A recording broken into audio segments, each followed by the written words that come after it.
Hello, hello et bienvenue, ici Johan Yangting. Nous sommes dans un nouvel épisode en roue libre, ça faisait longtemps. C'est un format vraiment à la cool, c'est un format dans lequel on discute. Aujourd'hui, j'ai envie de vous parler de philosophie de vie, de santé, parce que dernièrement, j'ai eu des soucis de santé. Je vais vous en parler. Également, en parler un peu des réseaux sociaux, du monde. J'aime bien parler, refaire le monde dans ce format. Philosophie de vie, l'état du monde, le contexte dans lequel nous sommes. Vous avez vu que là, la crise a pris une ampleur assez importante au niveau écologique, au niveau économique, au niveau aussi social, au niveau aussi même philosophique quelque part de où on va. Je vais en parler, je vais parler aussi de mes nouveaux projets. Bref, c'est vraiment un format, comme je l'ai toujours dit, j'étais transparent, qui est vraiment en freestyle. Ça veut dire que je peux diverger, je peux parler de plusieurs choses. On discute, ça à la cool, je le mets en podcast et en vidéo. Et vraiment là je suis sur un trajet qui est assez long, j'en ai à peu près pour 2 heures de route. Et ça me tient à cœur parce que c'est vrai que ça fait longtemps que je vous ai pas fait un en roue libre. Parce que cet été, j'ai fait un road trip vous avez pu suivre au Portugal. Après, je vais vous en parler. J'ai des soucis de santé qui ont fait que j'ai pas trop fait de contenu et j'avais la tête sur d'autres choses. Je suis aussi en train de préparer des nouveaux projets. Bref, tout ça qui fait que là, vraiment, c'est important qu'on en parle. C'est important que je vous parle aussi comment j'ai revu mon rapport au temps, à la santé, à ce qu'on contrôle pas. Vous allez comprendre, Et d'ailleurs, ça fera aussi le développement du bilan du game. Il faut savoir que tous les trimestres, je fais un format vidéo podcast qui s'appelle Bilan du game, dans lequel je partage vraiment le bilan sur le trimestre que je viens de finir. Et là, j'ai parlé un peu des nouveaux projets et tout. Et ici, je vais développer ce qui m'est vraiment arrivé au niveau de la santé. Donc, si vous avez atterri là, peut-être que vous venez de ma vidéo ou de mon podcast du bilan du game, ou sinon, allez voir. J'ai voulu développer ici. Et d'ailleurs, comme je vous ai dit, si vous n'aimez pas que je raconte ma vie ou que vous n'aimez pas les formats longs, vous n'êtes pas au bon endroit. Là, on est vraiment en freestyle. Comme je l'ai dit, dans le bilan du game, j'ai vraiment développé tout ça. Vous pouvez aller le voir. Vous avez le point plus concis, je vais un peu plus droit au but. Et là, je prends le temps, je développe, je vous raconte. Voilà, storytelling, anecdote, on parle de philosophie de vie à la cool. Bref, donc bilan du game, vous pouvez le voir après. Mais là, si je vous en parle, c'est parce que là, c'est vraiment peut-être la plus grosse transition que je fais dans ma vie et dans mes affaires. Je l'avais déjà annoncé, mais là, ça s'est manifesté vraiment depuis peut-être, je sais même plus, depuis 2011-2012, quand j'ai vraiment lancé mon business et que je suis allé à fond sur le business. En fait, la raison, elle est très simple, c'est que j'avais déjà cette intention. Vous savez, au fond de moi, et je vous l'ai dit, moi j'écoute beaucoup mon intuition, j'ai eu ce besoin de changement. J'ai eu ce besoin, j'étais appelé, j'ai dit que j'allais couper les ponts avec le marché infopreneur, tout ça. Je vais pas y revenir, j'en ai parlé beaucoup pendant que j'étais au Portugal au mois de juin dernier. Il y a également, si j'ai par moment aussi je respire comme ça, vous allez comprendre pourquoi, si je prends beaucoup mon souffle et tout. Ce qui s'est passé aussi, c'est que il y a eu cette phase de transition pendant l'été. J'ai dit que voilà, un nouveau cycle, je prépare des nouvelles choses. Et c'est vrai que là en plus, au niveau des signes astrologiques lunaires, donc asiatiques, je sais pas, on dit beaucoup chinois, mais c'est pas que les chinois. Il se passe un truc, c'est que l'année prochaine, c'est mon année, l'année du lièvre, parce que moi je suis de 87, année du lièvre, et là après l'année du tigre, c'est l'année du lièvre. Et souvent, quand on change de cycle au bout de 12 ans, c'est vrai qu'il y a d'énormes changements dans la vie, ce qui fait qu'on a beaucoup de changements de vie, notamment quand on a 24 ans. À 12 ans, on passe dans l'adolescence. À 24 ans, normalement, on finit les études, on rentre dans la vie active. Et à 36 ans, c'est là que, on commence soit à avoir une famille, soit à avoir d'autres ambitions, à remettre en question aussi beaucoup de choses sur son existence, etc. Ce qui fait que ce sont vraiment des cycles que moi, je trouve pertinents tous les 12 ans. Ça varie de chacun. Moi aussi, tous les 3 ans, j'ai des crises existentielles, etc.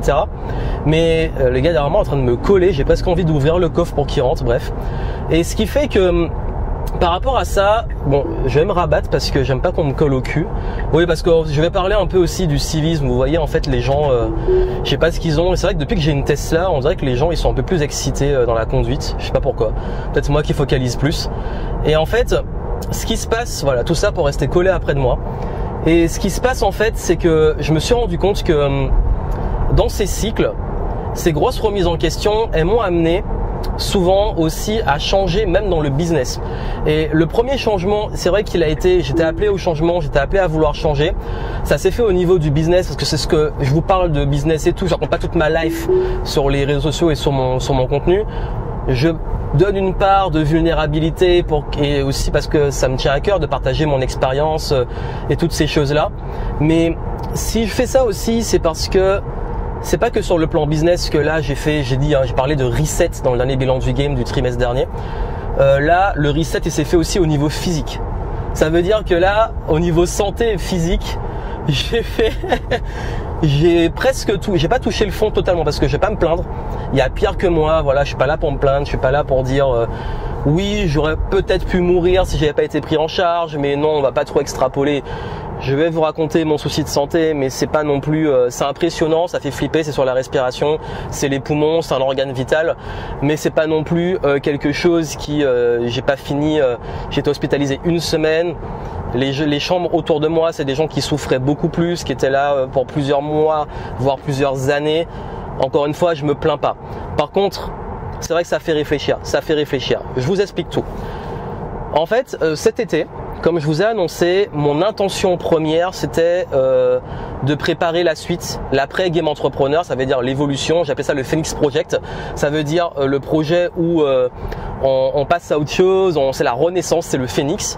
Et le feu, le feu, on brûle tout. J'avais dit ça au Back to the Game, on brûle tout et on repart. Et c'est vrai que l'été, pour le coup, ça a vraiment cramé vu qu'on a eu des incendies. Moi qui habite à Bordeaux, on a eu des incendies aussi dans la région. Et justement, l'histoire a commencé la semaine où on a eu la fumée des incendies qui est arrivée vraiment sur Bordeaux. Ce qui veut dire qu'il y a un soir, en fait, quand il y avait les incendies dans la région Nouvelle-Aquitaine, non, je crois que c'est dans les Landes, mais il y avait aussi la Nouvelle-Aquitaine, il y a la fumée, le vent a tourné et la fumée est arrivée sur Bordeaux. Et pendant un soir à Bordeaux, on s'est retrouvé en grosse journée de canicule. On avait une grosse journée de canicule. Le soir, on ouvre tout pour faire rentrer l'air, pour se rafraîchir. Et là, qu'est-ce qui se passe? La fumée, l'incendie, on prend toute la fumée et tout. Et là, on réalise. Et cette semaine-là, justement, parce que je m'en rappelle, cette semaine, la semaine se passe bien. Je fais du sport, je fais ma life, comme j'aime dire. Et pour tout vous dire, oui, moi, la santé, c'est vraiment quelque chose c'est au-dessus de tout. Ça veut dire, moi, c'est la santé, c'est la famille, la santé des proches notamment. Et je mets un point d'honneur à maintenir une bonne santé mentale, une bonne santé physique, de faire en sorte d'être aussi très vigilant sur ce que je consomme. Je suis pas rigide, je me fais plaisir parfois je me fais des fast-food. C'est rare, je fume pas, je ne bois pas d'alcool. Tout ce que je vous dis, c'est très important pour ce qui va suivre. Et en fait, ce qui s'est passé, c'est que à ce moment-là, je me suis retrouvé un samedi matin à me préparer pour aller au sport. Et là, je me prépare. Normal. La veille, j'ai fait aussi beaucoup de sport. J'avais fait un gros match de basket avec des amis.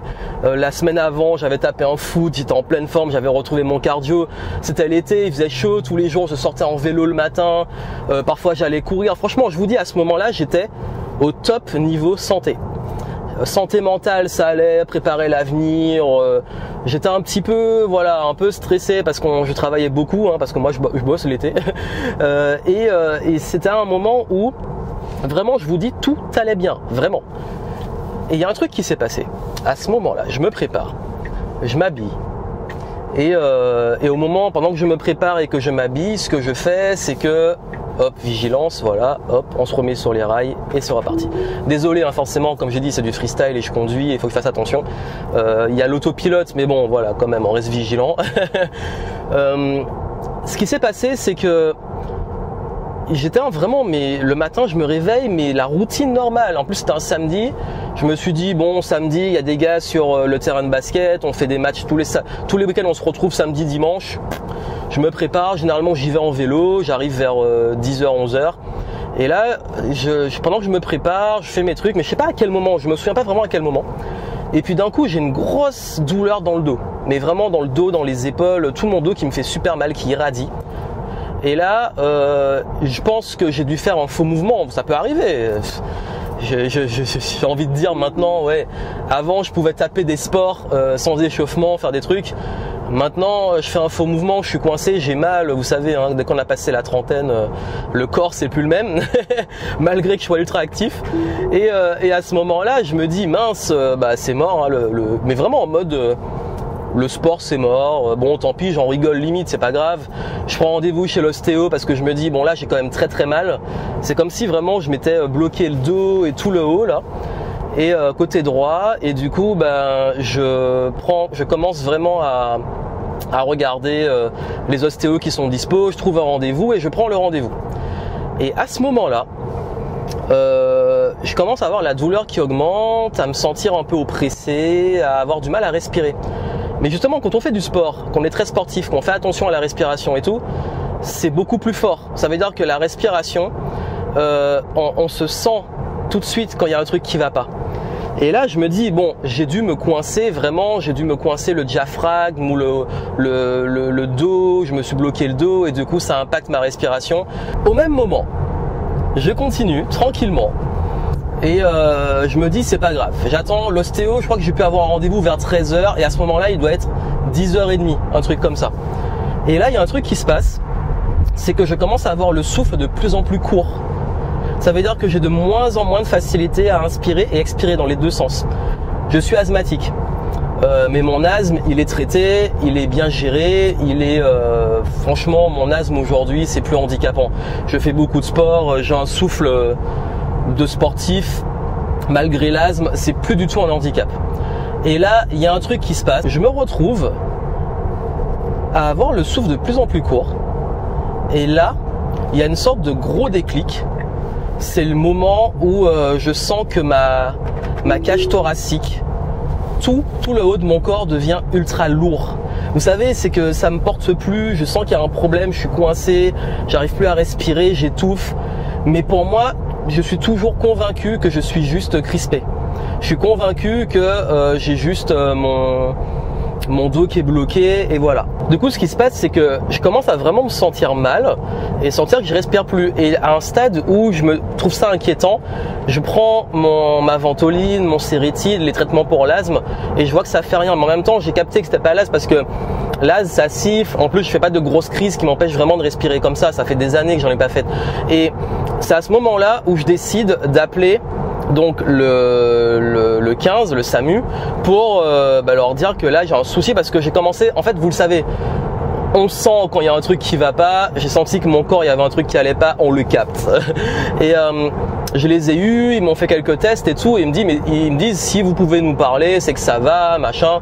En gros ils prennent pas trop le truc au sérieux parce que ils disent que je suis pas en détresse respiratoire. Sauf que moi, et après bon je l'ai compris après coup, c'est que c'est vrai que quand on respire bien, qu'on a l'habitude de bien respirer, de faire du sport et tout, du moment qu'on a une gêne, on a l'impression d'être en détresse respiratoire, même si on l'est pas, dans le sens où c'est impressionnant, mais rien d'inquiétant à ce moment-là. Et là, je commence à vraiment trouver le truc bizarre et ils me disent bon quand même allez à SOS médecin. C'est pas une urgence où ils vont envoyer une ambulance, mais ils me disent allez à SOS médecin et donc j'appelle SOS médecin et j'ai un rendez-vous pour 15h. À ce moment-là, il doit être 11h du matin. 15h, je me dis c'est un peu loin. J'ai l'ostéo avant, est-ce que je vais chez l'ostéo et c'est ça, mais est-ce que finalement c'est pas plus grave? Et je vous jure, une demi-heure après, je continue à me préparer, j'ai pris ma douche et tout, j'ai fait ce que j'avais à faire. Et c'est à ce moment-là que j'ai vraiment commencé à avoir une vraie angoisse parce que je commençais vraiment à ne plus respirer. Ça veut dire que là, j'étais rentré dans la phase où, en fait, pour vous donner une idée, c'est à la moindre inspiration. Ça veut dire la moindre inspiration était bloquée. Quand j'essayais d'inspirer, ça bloquait. Quand j'essayais d'expirer, ça bloquait. Ce qui veut dire que j'avais une amplitude de respiration qui était très faible et ça empirait. Ça veut dire que ça devenait de pire en pire. Et donc du coup, ça a commencé à me créer une angoisse monstrueuse qu'il y a un moment, je puisse plus prendre d'air. Et on dit souvent, et vraiment, hein, on dit souvent quand tu as la respiration et tout, quand tant que tu respires, tout va bien. Je respirais plus, frère. Je respirais plus. Et tous vos conseils là, il y en a plein, ils m'ont donné des conseils même après, les exercices de respiration et tout pour te calmer. Je ne respire plus, l'air ne rentre plus. Et là, vous allez vous dire, bon, est-ce que c'est pas le Covid, puisqu'apparemment il y a que ça en ce moment, tout c'est le Covid.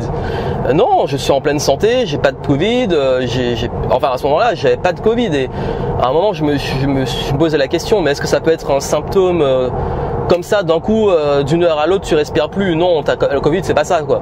Surtout que j'avais pas de maux de tête, rien. Donc il y a un moment, je commence vraiment à me dire bon ok, là j'ai dit à ma conjointe, parce qu'elle était avec moi et au début on n'a pas trop pris ça au sérieux, je lui ai dit écoute là c'est chaud, j'ai rendez-vous à SOS médecin à 15h, là je pense sincèrement qu'on va avancer le rendez-vous.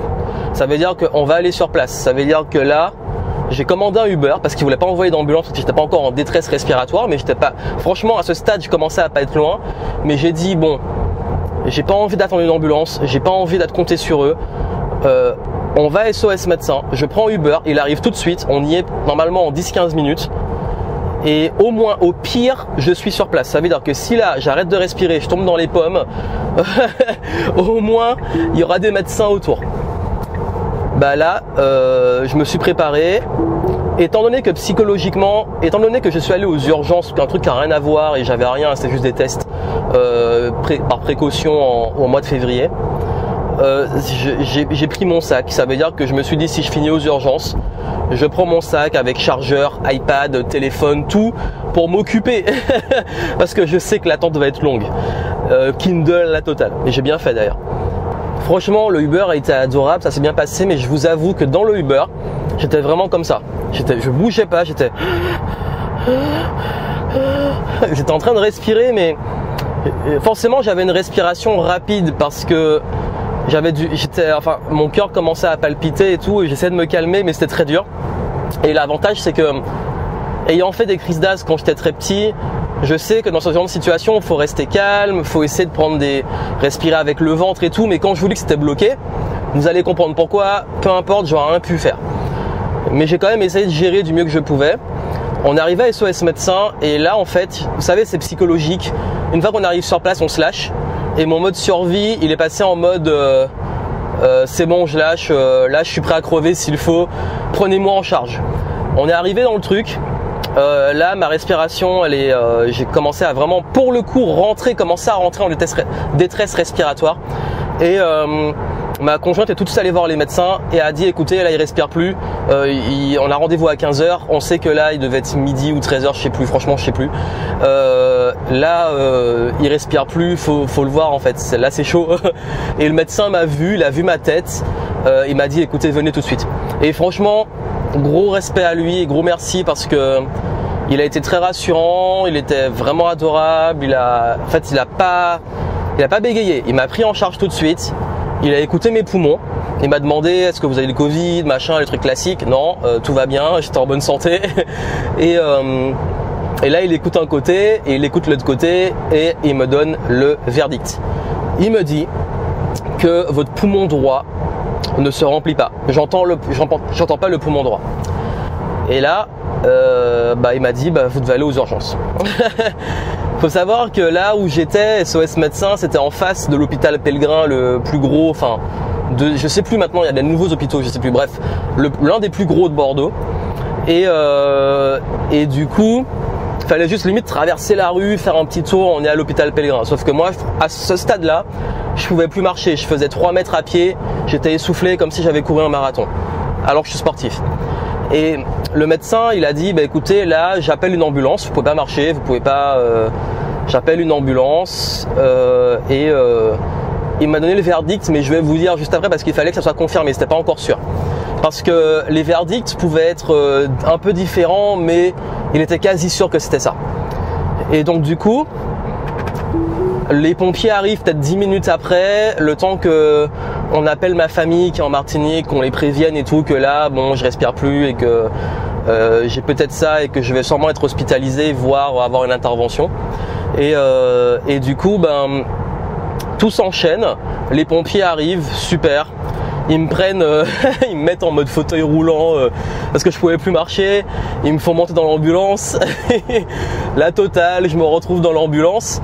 Normalement, on devait m'envoyer au service spécialisé en tout ce qui est lié aux poumons, tout ça, cardio cardiovasculaire, poumons et compagnie, bref, dans un hôpital précis, mais finalement au dernier moment il change, il me dit on vous envoie à Pellegrin, là où j'étais allé aux urgences, qui est juste en face. Donc en fait les pompiers ils ont fait en gros, franchement ils ont dû faire 500 mètres. Hein.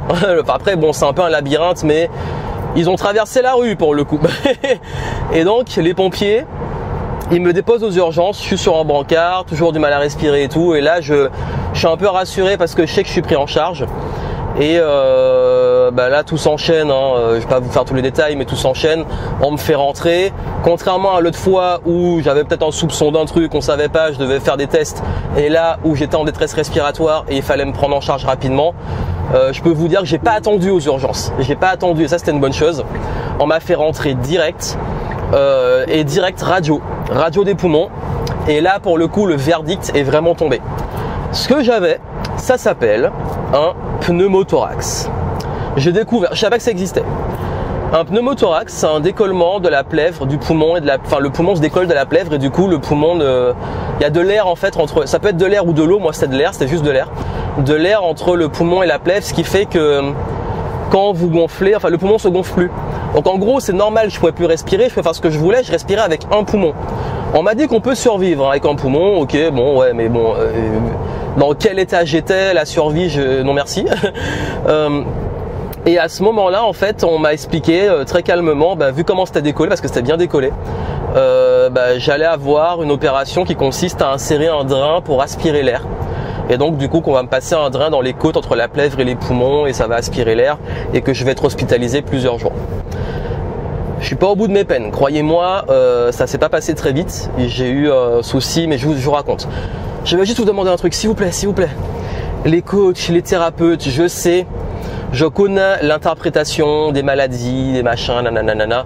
Ne me faites pas de diagnostic en commentaire. Ne me sortez pas c'est parce que ma sein ceci ou parce que ceci, cela, interprétation, diagnostic. S'il vous plaît, vraiment, je vous demande ça. Dans le bilan du game aussi, j'ai dit que j'en avais un peu marre.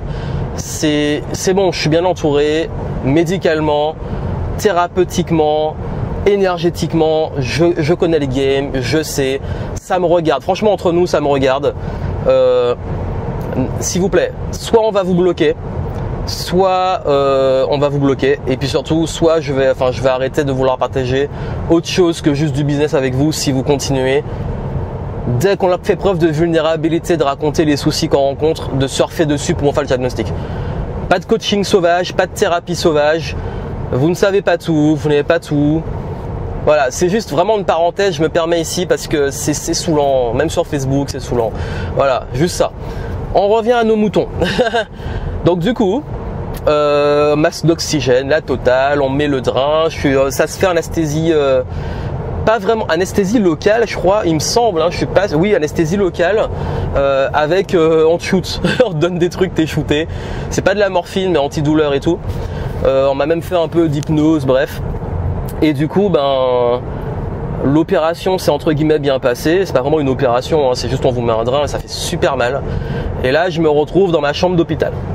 Une fois dans mes appartements, qui allait être mes appartements, ma chambre d'hôtel, plus longtemps que ce que j'avais prévu, c'est là que j'ai appris la patience. Et là, je vous le fais très très court, je résume ce qui s'est passé après. En fait, ce qui s'est passé, c'est que au bout de 24 heures, ils m'ont retiré le drain. Apparemment, c'était bon, c'était recollé parce qu'en fait, on enlève l'air, le poumon et la plèvre se recollent et c'est good. Et sauf que ils me l'ont fait, je crois, je suis arrivé le samedi. En fait, d'abord, ils retirent le drain, ensuite, ils gardent quand même sur surveillance, etc. Et le lendemain, on peut sortir. Et moi, en fait, le lundi, au moment où ils m'ont dit que normalement ça devait être bon, je devais sortir, au moment où je me prépare et tout, je me dis bon, ça va, 3 jours, c'est réglé. Je commence à réavoir du mal à respirer et à avoir cette sensation de, il y a un truc bizarre surtout quand j'expirais, ça allait pas au bout. Et je dis ça aux infirmiers, aux infirmières, etc. et tout. Et du coup, ils écoutent, ils disent bon, c'est un peu bizarre, ils refont une radio. Et en fait, ça s'était un peu redécollé. Et là, rebelote. Cette fois-ci, mettre un plus gros drain parce que j'avais un petit au début. Ils me refont l'opération. Là, je suis en train de descendre mentalement, on va dire. Je me dis merde, putain, là c'est chaud, truc qui repart, on va me remettre en truc. Ça fait un mal de chien, je vous jure, ça fait super mal. J'étais alité, ça veut dire que je pouvais pas bouger à part l'amplitude du cap du drain. Mais le truc, il fait quoi? Même pas 2 mètres. Sachant aussi que j'ai pas le droit de bouger, notamment. Je suis couché sur un lit, je suis alité. Je peux même pas bouger mon bras et tout, c'est galère. Et que je pouvais rien faire sans sa assistance, être soignant ou infirmière. Ce qui fait que je me suis retrouvé dans cette situation. On m'a remis un drain. Je me rappelle de l'opération, ils m'ont re-shooté et tout, c'est reparti pour un tour. Et là, j'entends, ouais, le drain est mal placé à la radio. Ils retirent le truc. Ils en mettent un 3e parce que le 2e, il avait mal mis. Là, ils m'ont tellement charcuté les côtes que je peux vous dire, en fait, c'est vraiment, c'est là, j'ai encore la cicatrice. Ça va, c'est une petite cicatrice. Là, je peux vous dire que j'en ai chié. Ce jour-là, ce lundi, là, j'ai touché le fond. La douleur, j'avais l'impression que j'allais avoir un couteau dans les côtes. Le moindre mouvement et tout, ça me faisait un mal de chien. Le soir, j'ai eu un scanner, donc une radio et tout. Je pouvais même pas bouger quand ils m'ont mis sur le scanner. Ils ont dû s'y mettre à plusieurs pour me porter, pour mettre, bon, ils ont les techniques, tout, même pour me faire glisser et tout sur le truc. Parce que moi, je pouvais même pas bouger. En fait, le moindre mouvement, ça me faisait mal. Donc là, ouais. Là, je me suis dit c'est chaud et ils m'ont dit bah là vous allez garder le drain 48 heures. En vrai, c'était 72 heures plutôt. Ensuite, on va vous l'enlever. Ensuite, on va surveiller. Là, en gros, je passais la semaine à l'hôpital. Donc, j'ai passé la semaine à l'hôpital. Donc là. Au début, j'étais un peu en lutte, j'étais en mode j'en ai marre, je veux sortir, le temps il passait pas, je vous jure, il y a des fois je m'endormais, je me réveillais, il s'était passé 5 minutes entre mes endormissements, j'ai l'impression d'avoir dormi pendant 2-3 heures, j'ai dormi pendant 5 minutes. J'ai essayé de lire, mais j'avais du mal à rester concentré parce que les antidouleurs qu'ils m'ont donné me donnaient la nausée. Et du coup, j'étais entre soit avoir mal, soit avoir la gerbe. Et du coup, bon, on n'est pas bien. Donc, j'essaie de regarder des séries sur Netflix. J'arrive pas à rester concentré. J'essaie de lire, j'arrive pas. J'essaie les livres audio, ouais, je décroche. Donc, du coup, c'est très dur de s'occuper. Mais bon, il n'y a pas le choix. Il y a un moment, en fait, je crois qu'on décroche et ça devient la routine. Ça veut dire que c'est comme les phases du deuil. Il y a le déni, il y a la lutte, la colère et tout, bref, tout ce que vous voulez. Et puis après, on accepte. Et puis j'attends. Et là, je me suis dit, de toute façon, lâcher prise. Et ça, j'en ai beaucoup parlé dans le bilan du game. J'ai appris le lâcher prise. On n'a pas le choix. T'es sur un lit d'hôpital. Qu'est-ce que tu veux faire? Tu peux pas bouger. T'es là, t'es alité, etc. Bref. Donc du coup j'ai passé une semaine, j'ai commencé à aller mieux, chaque jour j'allais mieux, donc tant mieux, je me suis remis quand même très très vite. Aussi franchement l'équipe médicale ont été adorables, médecins, infirmières, aides-soignants, infirmiers, tout ce que vous voulez, toute l'équipe qui était là, radio. Franchement, les gens étaient cool. Malgré tout ce qui se passe, l'équipe garde le sourire. Ils prennent soin de nous et vraiment, GG. Ça m'a beaucoup aidé. Et puis, on a même fait un petit mot à la fin, une petite carte. On a donné des petits trucs pour l'équipe. Voilà, faut rendre aussi parce que les gens font leur travail, mais ils le font bien, ils le font. Tu sens qu'il y a vraiment une bienveillance. Ça, c'est important parce que ça n'a pas été facile ce moment-là. Mais j'en suis sorti. Finalement, ben voilà, qu'on a retiré le drain. Belle synchronicité, je crois que ils ont dit que c'était l'un des spécialistes, tout ce qui touche pneumo, tout ça.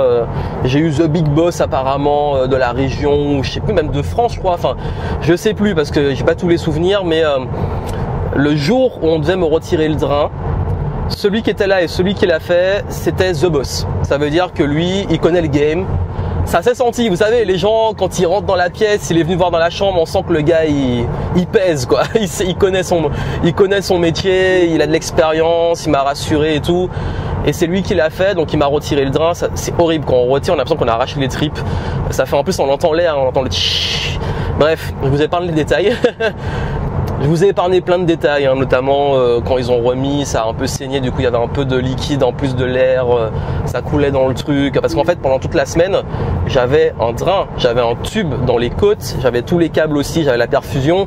De l'autre côté, j'étais enchaîné, moi qui aime la liberté, j'étais cloué à un lit d'hôpital. Je peux vous dire que c'était pas drôle, mais encore une fois, je me plains pas.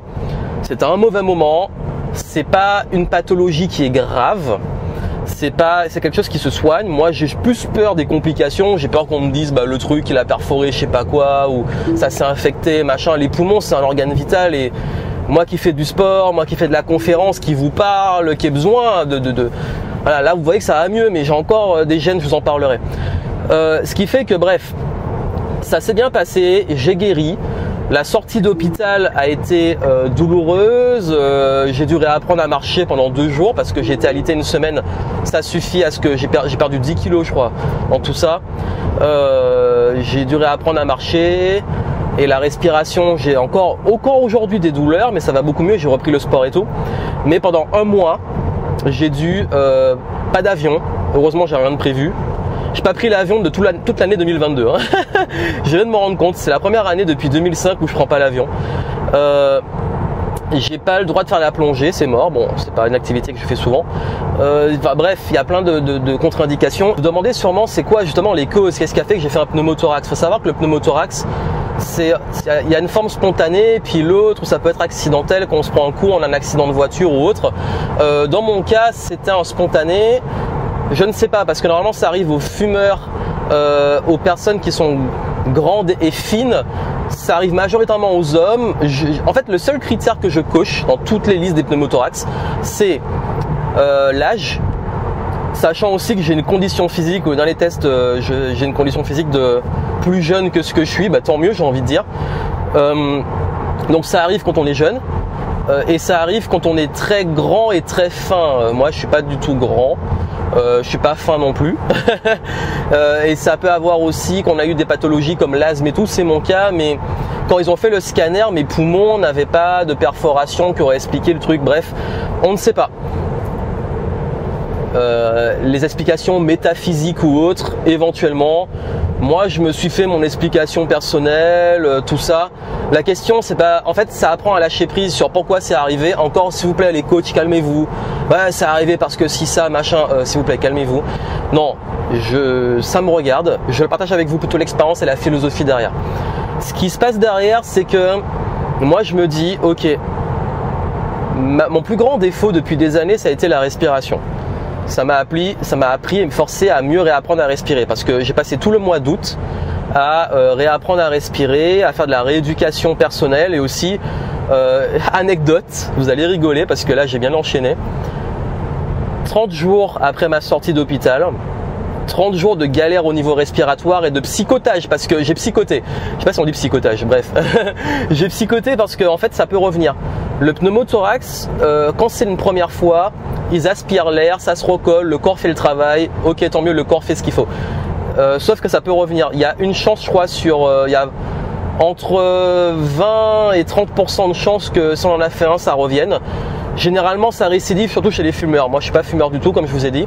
Mais en tout cas, il y a une chance de récidive. Et ça peut arriver n'importe comment. Donc du coup, pendant tout le mois d'août, j'avais peur. La moindre douleur, le moindre gêne respiratoire, merde, ça revient, etc. Même encore aujourd'hui, ça va beaucoup mieux. J'ai fait un travail dessus. Hein. Je vous dis, j'ai fait un travail à tout niveau. Physique, psychologique, énergétique, tout ce que vous voulez. Mais on contrôle pas, et c'est ça vraiment le truc, c'est qu'on contrôle pas. Il y a des choses dans la vie, ça arrive, il y a un bug du corps. Je connais des gens en très bonne santé qui ont eu des accidents ou des choses comme ça arrive. Maintenant, qu'est-ce qu'on en fait? On peut dire que ça arrive pour une bonne raison, comme on peut dire ça arrive et quelle raison on lui donne. On s'en fout, chacun sa philosophie de vie, chacun ses croyances. Moi, tout ce qui compte, c'est que je vous jure, à la fin de ce séjour à l'hôpital, les personnes qui m'ont rendu visite se moquaient de moi parce que je ressemblais un peu à Moïse.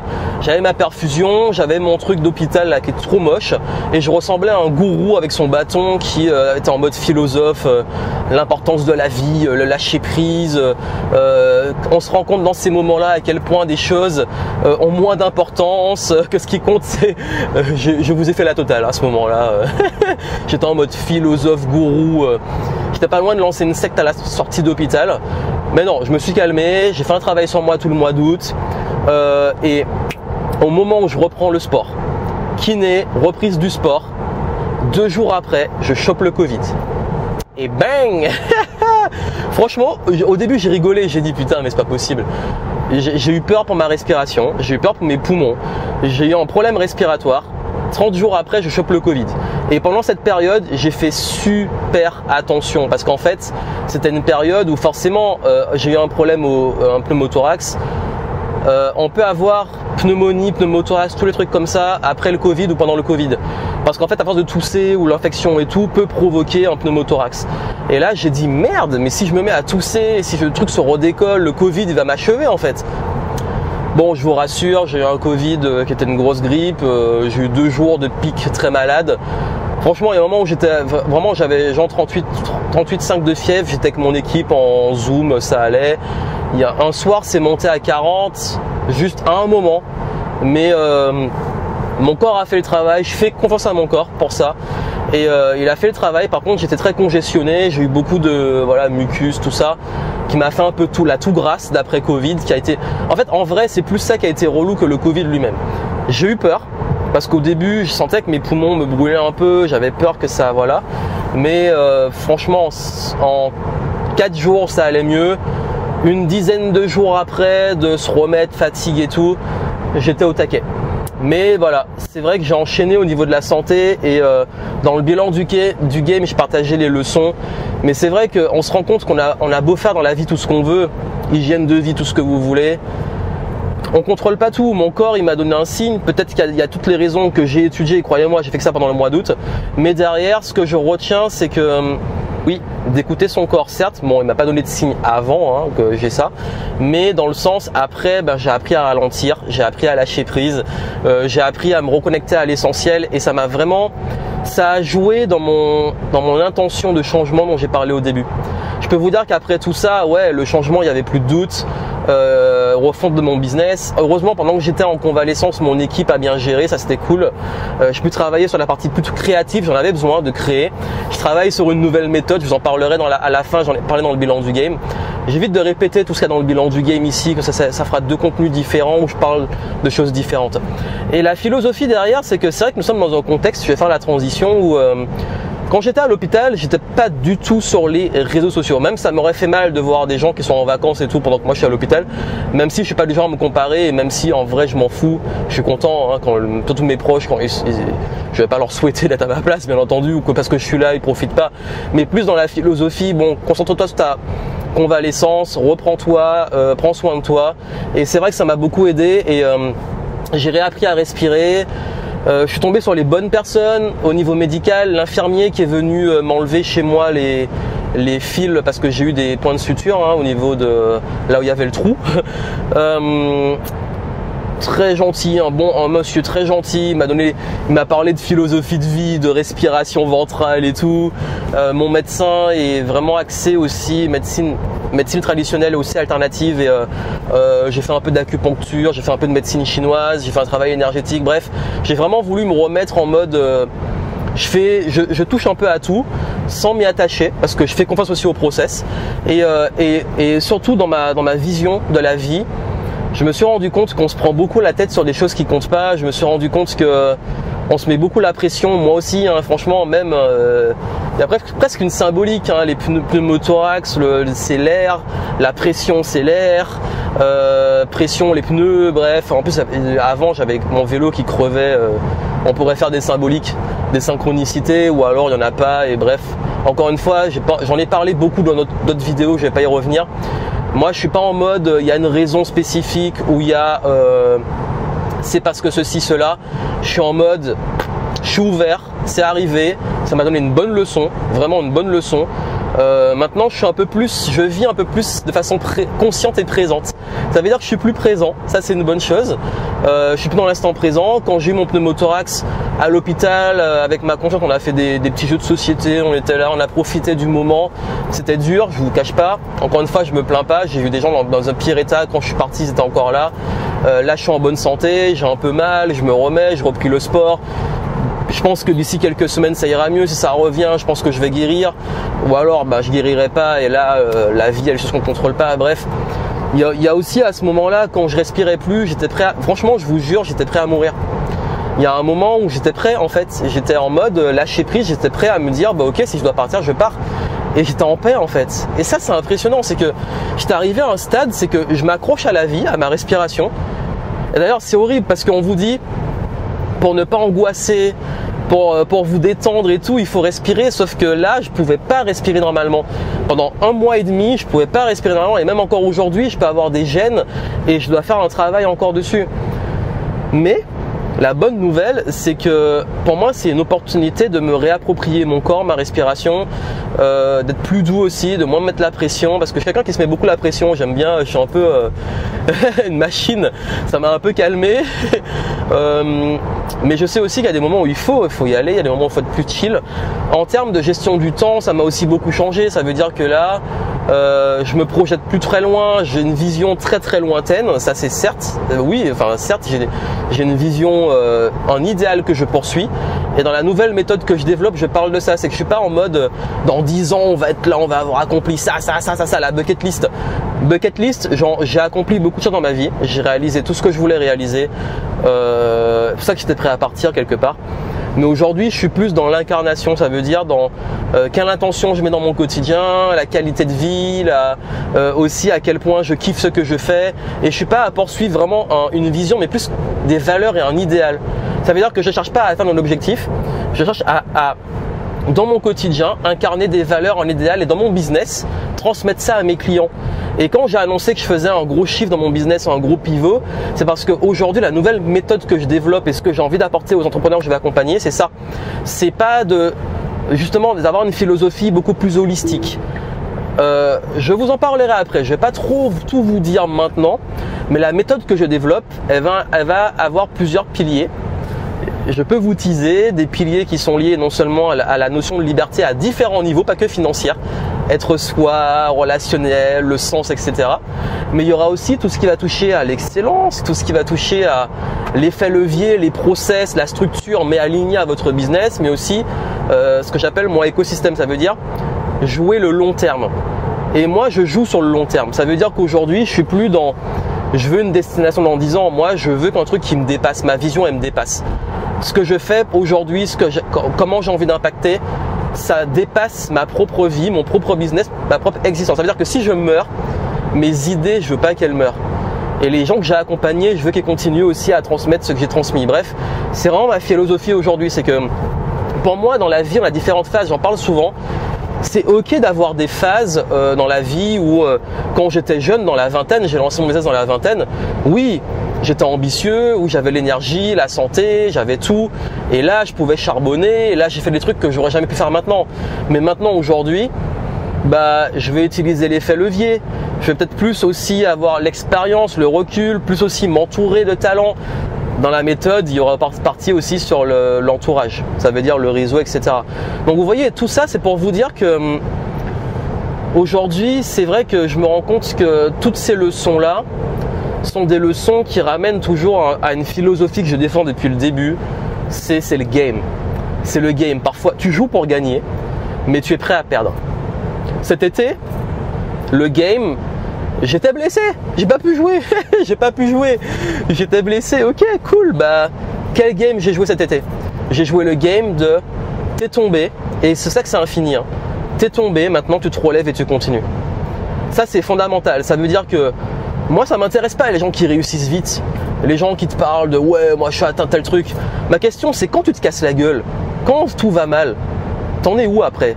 La question c'est, moi, les gens qui m'inspirent sont les gens qui sont là depuis des années, les sportifs qui sont encore au top niveau. Je vois les Cristiano Ronaldo, je vois même les Zlatan Ibrahimovic, des gens qui commencent à avoir de l'âge, mais qui ont une condition physique de malade, un talent de malade, ils perdurent. Les entreprises qui perdurent longtemps, sur les années, sur les décennies, c'est ça que je veux voir, parce que le game, il se joue pas que quand tu es en haut, il se joue quand tu tombes et que tu repasses. Et là, en fait, j'avais besoin peut-être de toucher le fond au niveau santé, parce que je peux vous dire que le lundi, après qu'on m'ait mis le drain, je vous dis, hein, j'ai gémi de douleur. J'ai jamais eu aussi mal, non, j'ai déjà eu de mal, mais non, je crois que j'ai jamais eu aussi mal de ma vie, parce que je vous dis, j'ai l'impression d'avoir un couteau qu'on me plantait plusieurs fois dans les côtes. Ça a duré heureusement que 24 heures, mais j'ai eu mal, putain sa mère, j'ai eu mal, mais j'ai touché le fond, j'étais misérable à ce moment-là. T'as touché le fond, ok, maintenant, t'en fais quoi? Et encore, moi je suis un petit joueur. Il y a des gens, ils souffrent, ils ont des maladies chroniques, des trucs, et franchement, je vous admire. Moi, peut-être qu'un jour je vais peut-être passer par là ou pas, je sais pas, la vie, voilà, on pourrait dire. C'est ça que j'aime pas le truc forcément, le sens, parce que les personnes qui souffrent comme ça, ce serait dégueulasse de leur dire ben c'est ton chemin de vie, tu l'as mérité, c'est parce que tu penses comme si, ou tu as un problème que tu dois régler. Non, c'est bon, arrêtons avec ça. Je pense que oui, chacun son chemin de vie, certes, mais je me dis aujourd'hui, moi j'ai la chance, et vraiment quand je vous dis que les concepts de gratitude, de moment présent, on en parle tout le temps, là je peux vous dire que je les ai vraiment compris. En fait, je crois que je pensais avoir compris, là j'ai vraiment compris. Parce que là, je respire. Je respire. C'est con, mais je respire. Et putain, j'ai de la gratitude de respirer. Parce que je sais ce que c'est que de ne plus respirer. Peut-être que ceux qui ont eu des problèmes et tout, des stress respiratoires, qui ont connu ça, savent comment c'est flippant et comment...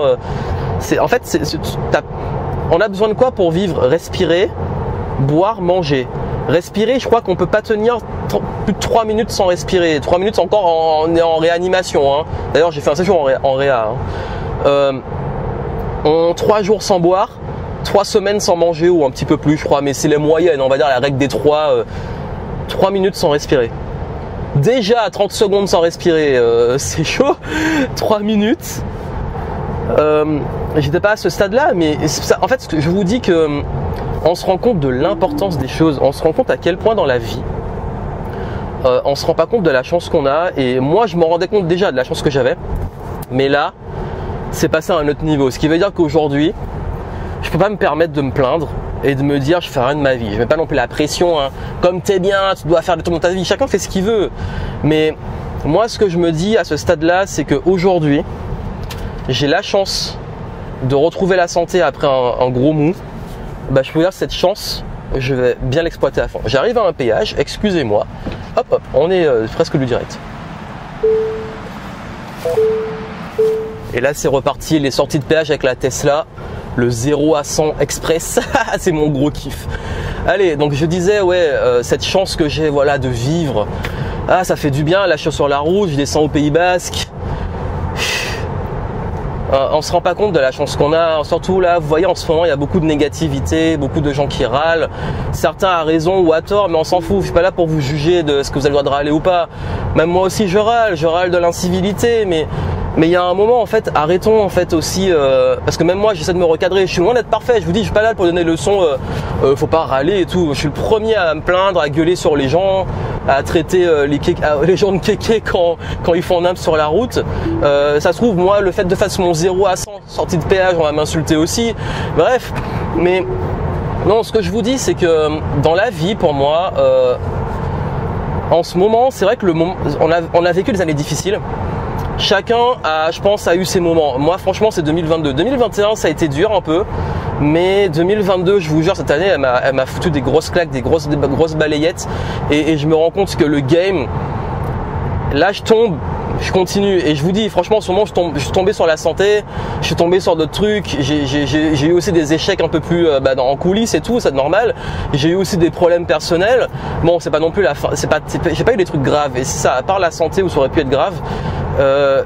C'est qu'on a tous des problèmes, on a tous nos moments. Il y en a c'était été 2020, l'autre 2021, 2022 ou les trois. On passe par des moments difficiles et ça que je vous dis, c'est que moi je suis pas là pour tout le temps vous dire la vie, j'ai une vie géniale, le lifestyle, wow, c'est trop bien. Oui, c'est cool, je kiffe, je suis content de ma vie, comme je vous dis, j'étais prêt à partir parce que ma vie je me sens accompli. Mais oui, il y a des moments difficiles. Il y a des moments où j'ai envie de tout plaquer, il y a des moments où j'ai envie d'envoyer chier tout le monde, il y a des moments où ça va pas moralement. Là, je vous dis, ça a été dur, tout l'été pour moi a été dur. Depuis que je suis rentré du Portugal, même Portugal, il y a eu des moments parce que c'est beaucoup de remises en question. Franchement, juillet, août, juillet, j'ai eu un pic où c'est remonté, mais depuis que j'ai eu le problème de santé, c'est redescendu. Mais là, ça recommence à remonter. Là, j'enregistre au moment de l'équinoxe, donc le moment où on passe à l'automne. Et l'automne, c'est le moment de faire le tri, c'est le moment aussi de ralentir. On se prépare pour l'hiver. On fait aussi les provisions et c'est bien aussi. J'aime bien moi les saisons. Et à ce moment-là, en fait, je me rends compte à quel point, ouais, en ce moment il y a beaucoup de négativité, ça fera la transition sur les réseaux. C'est que j'ai eu vraiment là depuis, parce que j'ai pas été trop sur les réseaux cet été, c'est mon équipe qui a géré les publications, mais il y a un moment en fait, je sais pas, il y a une montée de négativité, les gens ils cassaient les couilles pour tout et rien quoi. Dès que je postais un truc, c'était un truc, en ce moment c'est culpabilité écologique, moi le gars il va prendre l'avion, on va l'insulter, c'est bon. D'ailleurs moi j'ai pas pris l'avion de 2022. Mais je peux vous donner mon exemple. Là, j'ai une Tesla. Je ne vais pas dire que j'ai pris une Tesla pour des raisons écologiques. J'ai pris l'électrique. D'ailleurs, il y a un grand débat sur l'aspect est-ce que c'est vraiment écolo ou pas. En fait, ça l'est, mais sur du plus long terme, si on peut faire durer les batteries, etc. Mais la production, elle est aussi polluante que le reste. Bref, je vais pas faire l'hypocrite et dire ouais, moi je suis écolo, je prends une électrique. Non, je suis un gros geek. Je voulais la voiture comme dans K2000. Tesla est ce qui se rapproche le plus. Je vais pas mentir. Je vais pas être hypocrite. Une palette de voiture, j'ai voulu une Tesla. Mais la majorité de mes trajets quotidiens, c'est à pied et en vélo. Et vraiment. Je vous dis, moi je me déplace en Bordeaux centre en voiture, c'est la merde. Moi je me déplace en vélo et je me déplace à pied, la BM double pied, c'est mon véhicule préféré. Mais je me fais quand même incendier dès que je prends une fois l'avion comme ça. Et je prends pas tant l'avion que ça en plus. 2022, j'ai pas pris l'avion. Quand je le prends, c'est pour aller en Martinique.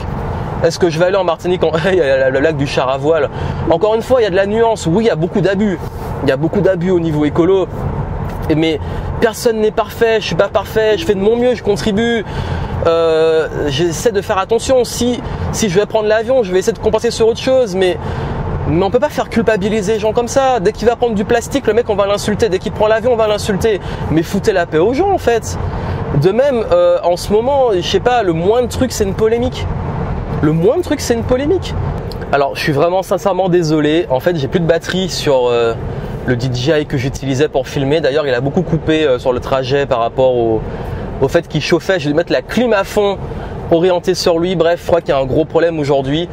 En fait ça vous allez, je pense qu'il y en a qui vont s'exciter en commentaire et rester, en fait c'est comme le sage montre la lune, l'idiot regarde le doigt. Vous allez rester sur ces exemples là.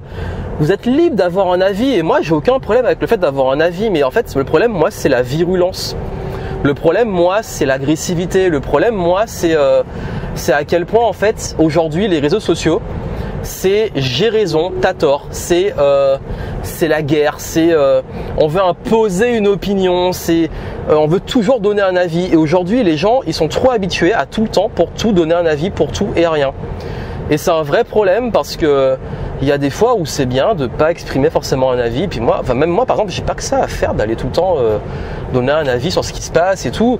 Et je peux en avoir un, mais je sens pas l'obligation de toujours l'exprimer. Ou pire, je me sens pas agressé en fait. D'ailleurs, c'est une question que je me pose, c'est pourquoi certains, quand ils ont ça, ils se sentent agressés. Ils se sentent agressés, je sais pas. C'est ça en fait, c'est un vrai débat. Et aussi, c'est là où le problème aussi est pour moi de fond, c'est que je crois qu'on n'arrive plus à écouter l'autre et accepter que des gens peuvent avoir partout des opinions divergentes, des mindsets divergents et des fonctionnements divergents. Et donc ça, je pense qu'il y a un vrai travail à faire au niveau de... Je pense il y a un travail d'estime et de confiance en soi. Je pense parce que je pense que ou d'identité, je sais pas. Si on arrive à un point où on a tout le temps besoin de revendiquer une identité ou un truc comme ça, c'est que je sais pas, il y a un problème de fond. Et quelqu'un qui est en paix, qui est sûr de lui, qui vit bien les choses, il se sent pas constamment agressé parce que les autres ont une opinion divergente. Et ça, sur les réseaux, c'est devenu un réflexe. C'est je suis d'accord, je suis pas d'accord. Et même, il y a une polarisation. Ça veut dire qu'aujourd'hui, pour exister, c'est un truc qui me saoule en tant que créateur de contenu, c'est qu'il faut être polarisant. Moi, j'ai pas envie d'être polarisant. Je suis tellement pas polarisant que j'ai réussi à me mettre à dos autant l'extrême droite que l'extrême gauche. Autant, enfin, toujours des opposés. Il y a des gens complètement opposés qui vont se mettre à dos contre moi parce que comme je suis plutôt moi parfois soit modéré soit nuancé, les gens ont besoin, parce que leur cerveau il est binaire, hein, c'était dans le camp du bien, donc avec nous ou contre nous, c'était avec nous ou contre nous. Ça veut dire que même les débats qu'on a eu sur la crise sanitaire et tout, il faut toujours choisir un camp, il faut toujours choisir une orientation. C'est pas possible, il y a un moment faut arrêter, faut se détendre. Et là où je vous explique ça, c'est que c'est important aujourd'hui d'avoir du recul. il y a beaucoup d'agressivité, beaucoup de personnes qui ont tendance, je trouve, à s'emballer sur des choses qui n'en valent pas la peine. Il y a aussi beaucoup d'incompréhension, de manque d'écoute. Et ça, si on peut leur amener un peu plus de bienveillance, c'est comme, regardez, après c'est l'enfer sur terre, mais Twitter, mais c'est, je suis pas d'accord et ça s'insulte. C'est le débat, c'est 3 lignes et ça s'insulte. On ne peut pas développer une nuance et une pensée sur des formats en 1 minute 30 ou 130 caractères ou 140 caractères, je sais pas quoi, 150, 160, je sais plus c'est combien Twitter. On ne peut plus développer de la pensée complexe. On ne peut plus discuter. Parce que franchement, les discussions avec des gens en vrai, on peut ne pas être d'accord et ça peut, voilà. Même le débat dont j'ai parlé avant sur ces débats sur le côté woke, etc., qui est utilisé pour tout et rien maintenant. J'ai déjà eu des débats avec des gens avec qui on n'est pas d'accord, mais c'est apaisé. Qui m'a expliqué son point de vue et tout, je comprends, etc. On discute et on se respecte. On n'est pas obligé d'être d'accord, on peut vivre sans être d'accord, on peut se respecter. Et c'est ça, c'est qu'aujourd'hui, on dirait que tout le monde veut convertir à son opinion, à sa vision du monde, etc. Il faut se détendre les amis, il faut se détendre. Et il faut vraiment aussi, je pense, prendre du recul. Parce que là, on est dans une ambiance très toxique. J'ai pris du recul parce que l'attention elle est aussi très volatile, les gens ils passent d'un truc à l'autre, ils sont dans l'émotionnel, ça surréagit pour tout et rien. Faut se calmer et je crois que c'est pour ça que moi je veux pas tomber dans ça. Je veux pas tomber. Ça marcherait plus, oui, je peux faire plus de vues, plus de trucs si je me mets à polariser. Il y en a qui le font très bien, mais il y a des fois en fait les rares fois où je tombe dessus ça me saoule parce que c'est polariser pour polariser, c'est avoir une opinion tranchée pour avoir une opinion tranchée, c'est de la provocation, mais ça sert à rien en fait. C'est facile de provoquer, mais c'est ultra facile. Mais est-ce que je vois pas je vois pas l'intérêt. C'est ça le truc. C'est que moi, dans ce que je fais, si je ferais pas des formats longs comme ça, si j'avais pas envie de développer j'aurais pu en plus beaucoup raccourcir. Là mon truc il a planté, il n'y a plus de batterie, je passe sur mon téléphone, je finis avec le téléphone, c'est bon, on s'adapte et on le fait à la cool, on discute. Moi j'ai pas envie de tomber dans ça, je préfère avoir en fait des gens avec qui en termes de valeurs ça match, on se comprend, même si on n'est pas d'accord sur des choses, c'est ok, on peut ne pas être d'accord. Mais c'est la façon de débattre, c'est l'agressivité, c'est parfois aussi même l'hystérie. Il y a vraiment une sorte d'hystérie parfois. Et voilà, faut se détendre. Alors excusez-moi, là il faut que je regarde un petit peu mon GPS, que je suis un peu perdu. Mais je crois que c'est bon. Je crois que c'est bon, j'arrive. Mais ce que je vous dis là, c'est que aujourd'hui, je pense que plus que jamais, face au cycle dans lequel nous rentrons, il va falloir que nous soyons soudés. Il va falloir que nous soyons solidaires, bienveillants envers nous-mêmes par rapport à tout ce que j'ai raconté, hein, même la santé et tout, il faut être bienveillant envers soi-même, mais aussi envers les autres. Et ça va demander de faire attention à son énergie. J'y reviens. Je paye. Là, va falloir qu'on soit solidaires, les amis. Va falloir qu'on se respecte. Et pour cela, la meilleure chose à faire pour moi, c'est de maintenir un bon niveau d'énergie. Vous avez vu, j'ai voulu développer ce truc de santé. Pourquoi ? Parce que c'est lié aussi à l'énergie. Quand j'allais mal, quand je souffrais et tout, j'ai quand même tenu à rester en haute énergie en termes d'optimisme. Me dire, ok, là je vais sortir, là ça va aller mieux, on prend soin de moi. D'être bienveillant envers les aides-soignants, le service médical et tout. Parce que je peux vous dire qu'ils m'ont dit, hein, quand ils venaient dans ma chambre, là on sait que on va passer un bon moment ou parce qu'il y a des gens en fait, ok, il y a des pathologies lourdes, mais ils font leur travail. Mais il y a des gens qui m'ont dit, ils sont extrêmement désagréables, ils sont impatients, ils insultent les infirmières, ils se plaignent tout le temps, ils les appellent tout le temps pour rien. Même moi j'étais gêné parce que comme je vous dis, sur le lit je pouvais pas tout le temps faire parfois il y avait un truc qui était trop loin, je pouvais pas le récupérer, il fallait appeler l'infirmière pour qu'elle me le donne, même l'eau et des trucs comme ça. Donc c'était un peu galère, mais j'ai fait en sorte de rendre le truc agréable. Et je pense qu'on peut tous, je parlais du manque de civisme, j'ai dit que j'allais y revenir, mais c'est vrai que c'est relou en fait. C'est qu'aujourd'hui c'est chacun pour sa gueule, ce matin encore, il y a un passage piéton, quelqu'un qui me fonce dessus de façon agressive là. j'ai voulu me donner en exemple 2-3 extraits de kéké et tout, mais il y a une sorte d'agressivité constante et je veux pas me mettre à ce niveau, il faut pas qu'on se mette à ce niveau parce que oui, j'ai râlé, kéké, machin, et parfois on peut s'énerver, c'est normal, on est humain. Mais j'essaie quand même au maximum de me dire, ok, bon, faut pas que je tombe dans ce niveau-là, faut pas que je me laisse tirer vers le bas. Parce que là, en fait, quand je suis sorti de l'hôpital, je me suis donné une règle, c'est que je veux plus détruire mon énergie et perdre mon temps. Ça veut dire que tout ce qui est négativité, tout ce qui est se plaindre pour rien, tout ce qui est râler, tout ce qui est débat stérile, et vraiment je dis stérile, c'est bien de débattre, mais il y a trop de trucs stériles en ce moment. Tous les trucs comme ça vaut pas mon énergie. Je me concentre sur moi. Pareil, ne pas se comparer aux autres, etc. Et en plus, on relativise. Quand j'étais à l'hôpital, avec qui j'étais en contact? Qui s'inquiétait pour moi? Ma famille, mes proches. Est-ce que les gens qui me suivent sur Instagram ou sur YouTube et tout s'inquiétaient? Non. Mais en même temps, c'est pas leur rôle et c'est normal. Encore heureux.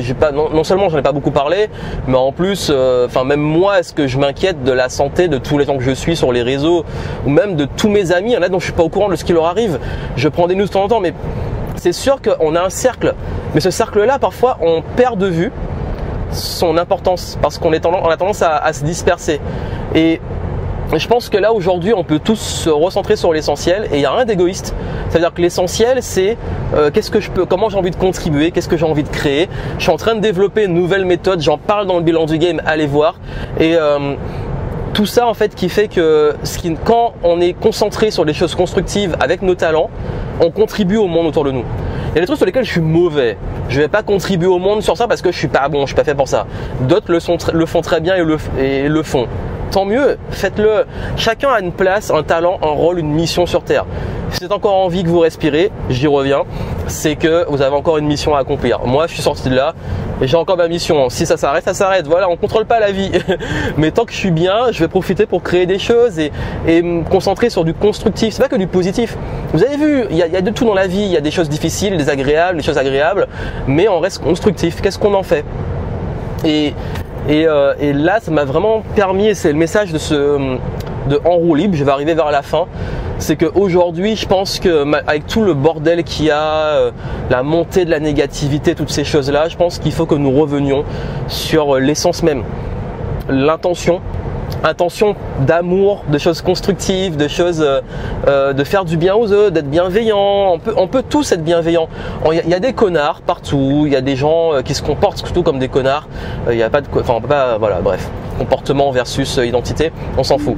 Mais ce que je veux vous dire, c'est que ce qui compte avant tout, c'est qu'aujourd'hui, je crois qu'on a tous un rôle et que la bienveillance, on peut la choisir.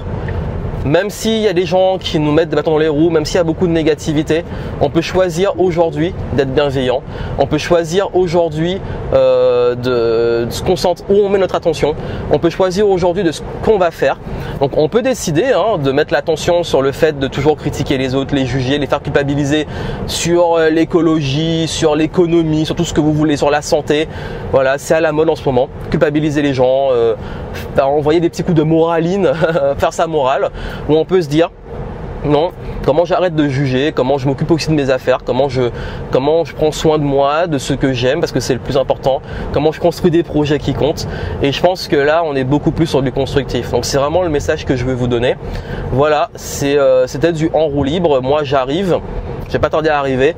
Donc moi ce que je vous souhaite c'est plein de succès. Franchement si vous l'avez pas vu, bilan du game, si vous l'avez vu, pour la suite on va continuer le game justement avec les nouveaux projets. Là je vais créer un nouveau programme qui sera décliné dans différents formats qui vont vous aider ces entrepreneurs à travailler de façon holistique et à vous développer de façon holistique en respectant toutes les notions de liberté, de bien-être, d'alignement de valeurs, mais aussi de stratégie, de scalabilité, de trouver aussi des stratégies marketing qui vous ressemblent, qui vous parlent. Bref, je vais en dire plus dans les prochains jours, vous inquiétez pas, restez connectés. Moi, c'était un plaisir de faire ce trajet avec vous. Ça a coupé souvent, vous verrez pas parce que ça va être monté, mais ça a coupé souvent, du coup j'étais un peu frustré parce que le truc il surchauffait, plus de batterie, mais comme j'ai dit, on trouve toujours des solutions. Et si je veux transmettre un message, je vais le faire, quel que soit le moyen. On finit au téléphone. Allez, moi je vous souhaite plein de succès. Merci de partager ce moment ensemble. Comme j'ai dit, c'est du freestyle. On mettra avec l'équipe un petit time code pour vous y retrouver de quoi j'ai parlé à quel moment. Mais en tout cas, mon message est passé. dans l'instant, dans l'intention du moment de ce trajet. Et puis portez-vous bien, prenez soin de vous, la santé c'est important. Il y a des choses qu'on ne contrôle pas, mais en tout cas comme vous avez vu, on peut être en très bonne santé, tout va bien, et puis d'un coup, bam, le corps il te dit, voilà, fuck you, et prends la leçon, et puis prends soin de moi, donc on le fait. Là pour la suite, moi vous inquiétez pas, franchement au niveau santé ça va. Je sais que j'ai un peu plus de mal à me projeter, à prévoir les trucs trop à l'avance, mais on y va step by step. J'apprends la patience, j'apprends le lâcher prise, mais en tout cas moi je suis heureux, on continue le game. Et comme j'ai dit, tous les changements dont j'ai parlé et que j'ai développé pour le coup dans le bilan du game, tous ces changements ils vont s'opérer là. Et vraiment pour moi c'est un vrai reset. Et cette année 2022 elle a été dure, mais je suis content parce que dans les moments difficiles qu'on peut créer le plus. Et ces moments difficiles m'ont permis d'avoir justement les ressources, les idées, l'intention, l'énergie pour oser ce changement, parce qu'on arrive à un stade aussi où on sait qu'on a besoin de changer et là ça devient tellement fort, tellement indispensable presque qu'il n'y a plus le choix. Et là j'y suis et vraiment je pars en mode all-in, toutes les ressources avec l'équipe, j'ai dit qu'on met sur ça, sur ce nouveau programme, nouvel écosystème qui va être la renaissance de Game Entrepreneur et qui va être en fait la suite de Game Entrepreneur aussi. Voilà. Donc moi je vous souhaite plein de succès, on se retrouve très vite. Continuez, abonnez-vous si ce n'est pas encore fait, suivez la chaîne YouTube, le podcast et plein de succès à vous. Ciao. D'ailleurs on dit souvent, tant que tu respires tu as tout, j'ai perdu le souffle. Et il se trouve que là ça a été, je vais être transparent avec vous, assez difficile, ça a été fire. L'été ça a été le feu, mais ça a été aussi le phénix qui renaît de ses cendres. Là je reviens de loin, je vous dis, et le moment, un mois après, où je peux enfin reprendre le sport, parce que moi je devenais fou de pas pouvoir faire du sport, je chope le Covid. Et oui, pour la première fois je l'ai eu. Que j'ai une philosophie de vie en ce moment, c'est que quand je suis bien, je profite, je procrastine plus. Parce qu'en fait je ne sais pas comment je vais être demain. J'ai gravi cette montagne, je rêvais d'écrire des livres, j'en ai écrit, donner des conférences, j'en ai fait, de sortir des programmes, d'aider des gens. Tout ce que je voyageais à des endroits, en fait c'est comme si ma bucket list c'était ok.